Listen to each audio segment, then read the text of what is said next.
I guess when the government starts talking about sovereignty, you'd better check the fine print to see if they mean sovereignty for you or just a new way to keep your data under their thumb. Hey Canada, it's Earl. We've talked about the Meridian Group and those pre-election files from 2021 to 2023, but now we're getting into the real meat of the plan. Mark Carney is out there pitching the sovereign cloud as a way to protect us from the US tech giants, but as of April 18th, 2026, the view from Washington, specifically from JD Vance, is that this isn't about protection. It's about a digital pay-to-play wall. I'm not here to spread fear. I'm just giving you the facts on the sovereign compute strategy that the mainstream media is dressing up as a national project. What is the sovereign cloud? Carney has officially launched the Sovereign Cloud Initiative, backed by over $2 billion in taxpayer money. He says we need Canadian-owned and located servers so that US laws like the FISA or the Cloud Act can't touch our data.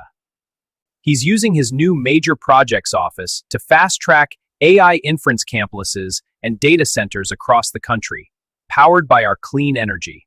2. The Maple Core Trap. This isn't just a place to store your emails, it's a central operating system for the government called Maple Core. Under new Treasury Board directives, the government is forcing sensitive data to stay on these sovereign LOR servers.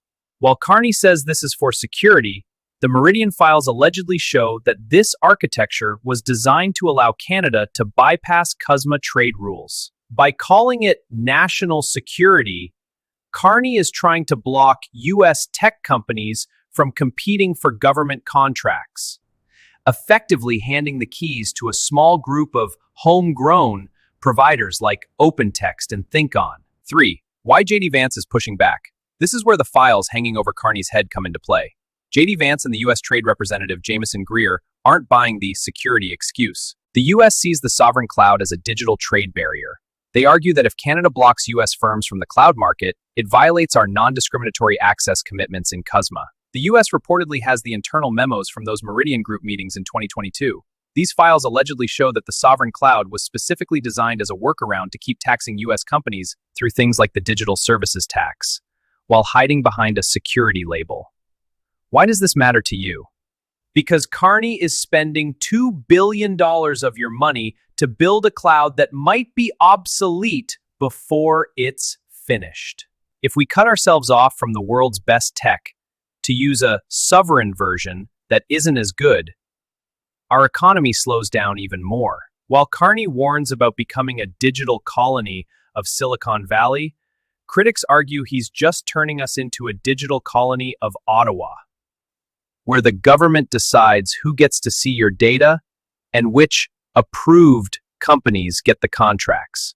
It doesn't take a brain surgeon to see that when you're building a sovereign system using a blueprint that was drafted in secret years ago, the only people who are truly sovereign are the ones holding the contracts. They're building a digital fence, and you're paying for the wire. Thanks for watching. Stay awake.